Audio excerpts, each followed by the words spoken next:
So you've been thinking about getting into your very first home, and maybe you kind of have an idea of which direction to get started in, but you're not totally sure of what makes the most sense. This video is going to lay it out for you. Very simple, very easy, very fun. The first thing that you absolutely want to do when you're going to buy your very first home is determine your budget and your financial readiness. If you determine how much you can afford to spend on your house by considering your income, your expenses, your credit score, and then you can get pre-approved for a mortgage to understand exactly how much a bank is going to be willing to lend you, you can decide whether you want to save 20% for a down payment, which means that you wouldn't have to pay private mortgage insurance, or maybe it makes more sense just to get into the home and you need to put 3.5% to 5% down, which is absolutely much more closer to the average than 20%. Very few people are doing 20% anymore just because prices have gotten so high in Salt Lake, and also interest rates are high also, and that means saving up 20% is just prohibitive for a lot of first-time home buyers. So don't be worried about that. 3.5% to 5% is pretty in the ballpark for a lot of people there. And you might want to consider a government program that offers some low or no down payment options. And there are plenty of those. I've done lots of videos about government options, programs to help you get into your first home. The next thing that you're going to want to do, which maybe is obvious, but you just want to get familiar with the housing market. You want to understand the current real estate market, the conditions, including the average house prices, what the interest rates look like, and then research different neighborhoods and different areas to find out which location is going to match what you want and also what your budget is, because we all want what's up here, but sometimes the budget is closer to down here. And so figuring out the right area that's going to have that confluence of budget and wants and needs is going to be crucial. So consider the real estate potential of the property in case that you need to sell in the future. You want to make sure you're not buying maybe on like a busy street, or that there's going to be like some major problem with the house. Just do some really good due diligence. Okay, so drilling down a little bit on the next thing that you're going to want to do here, the third thing in this list is you're going to want to determine your must-haves and your nice-to-haves, because there will be a little bit of tension between what it is that you want to have and what you really absolutely must have. So make a list of your non-negotiable needs, like the number of bedrooms or square footage or amenities that you're going to need. And then you might want to consider your future too. Do you have like a growing family? Are you going to grad school? What's your situation in life? You want to consider your future plans and whether the house is going to meet your needs in the long term. And then you might need to be open to a little bit of compromise. Some compromise on items like cosmetic features, or finding a more affordable home in an area that maybe is a little further away from work or school or whatever it is. That's just the reality. There are very likely going to be some compromises that you have to engage in there.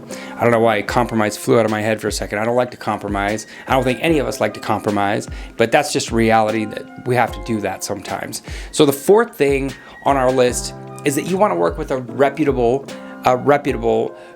real estate advisor. Find someone who's experienced with real estate and they're knowledgeable about the local market. They can tell you what the numbers are, what's going on in the market.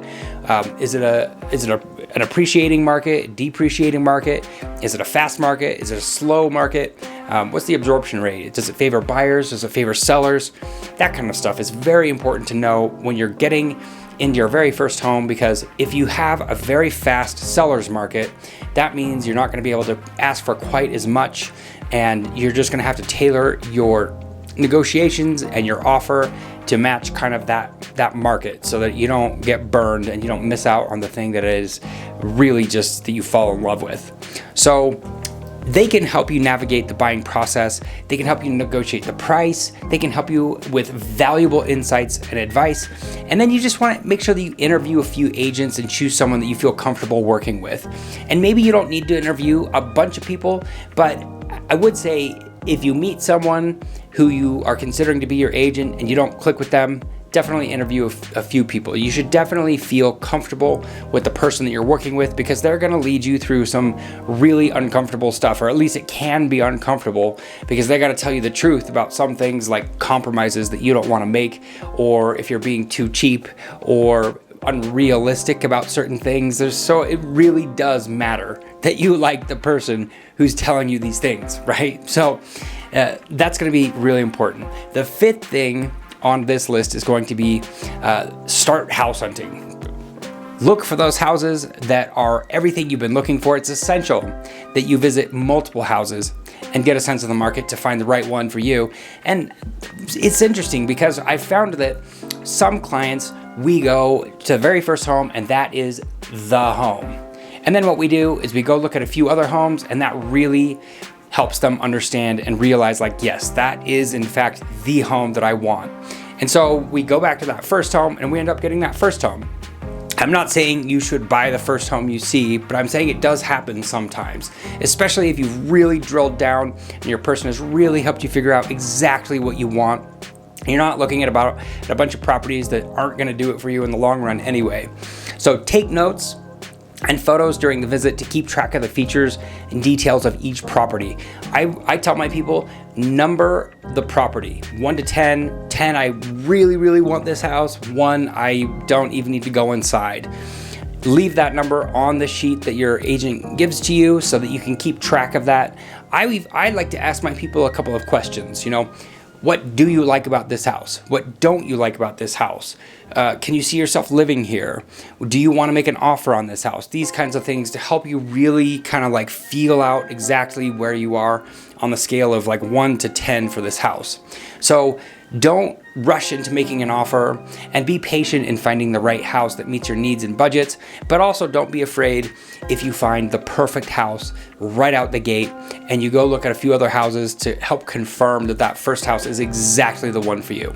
Number 6, make an offer. Once you find a house that you want to buy, work with your real estate advisor to determine the right price based on the market value and what's going on in the market. You want to consider contingencies while you're doing that, like home inspection, appraisal, everything to protect you in case of any issues with the property, and also just to get the best deal for you. You want to negotiate with the seller to reach a mutually agreed price and terms. So you want the timing to work out for you. You want the inspection to resolve in a way that feels good and comfortable for you. Don't go into a home if the inspection brings up something that just doesn't feel right to you.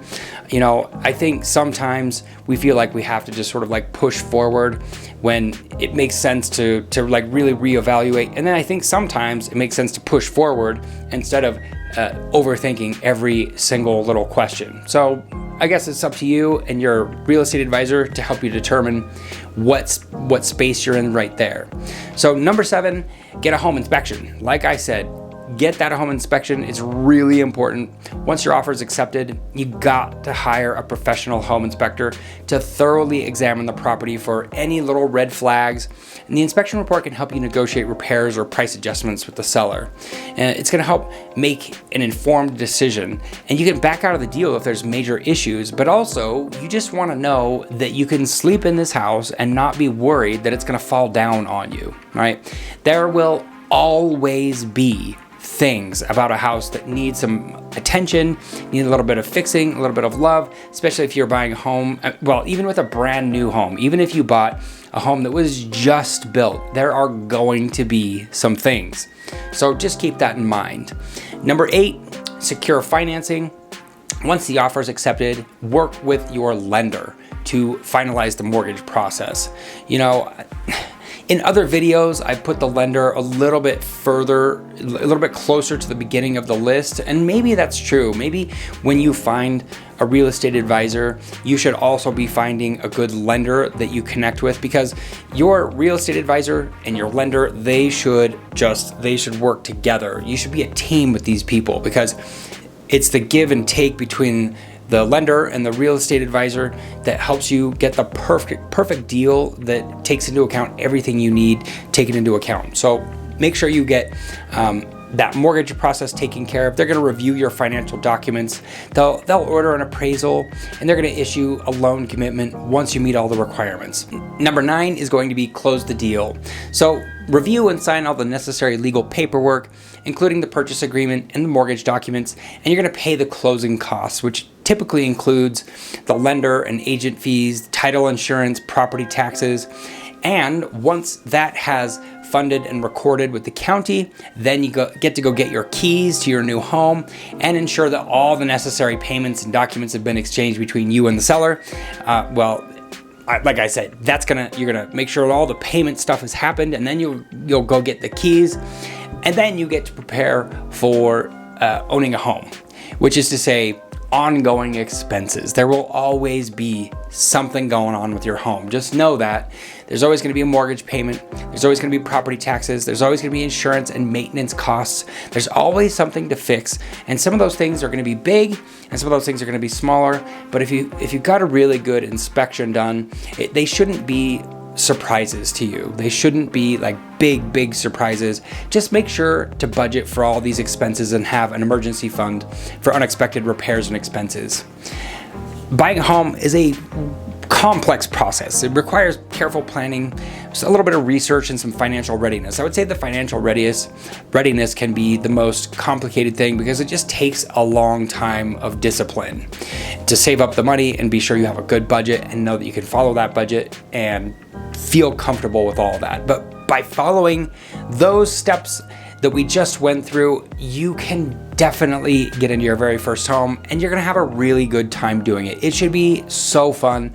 Buying a house is it's a fun process, right? It's exciting. You get to dream about this new possibility and your life that you're going to expand into this house, and it should go as smooth as possible. And if you have a good real estate advisor and a good lender in your corner that are professionals and they're like financial advisors to the best of their ability and licensure, they're not professional financial advisors, but if they can help you make informed decisions, you're going to be so happy. You're going to be right on the path, and you're going to make well-informed decisions. You're going to be so happy. If you need some help finding your very first home, I would love to help you. We'll have a great time, and we'll find just the right thing for you.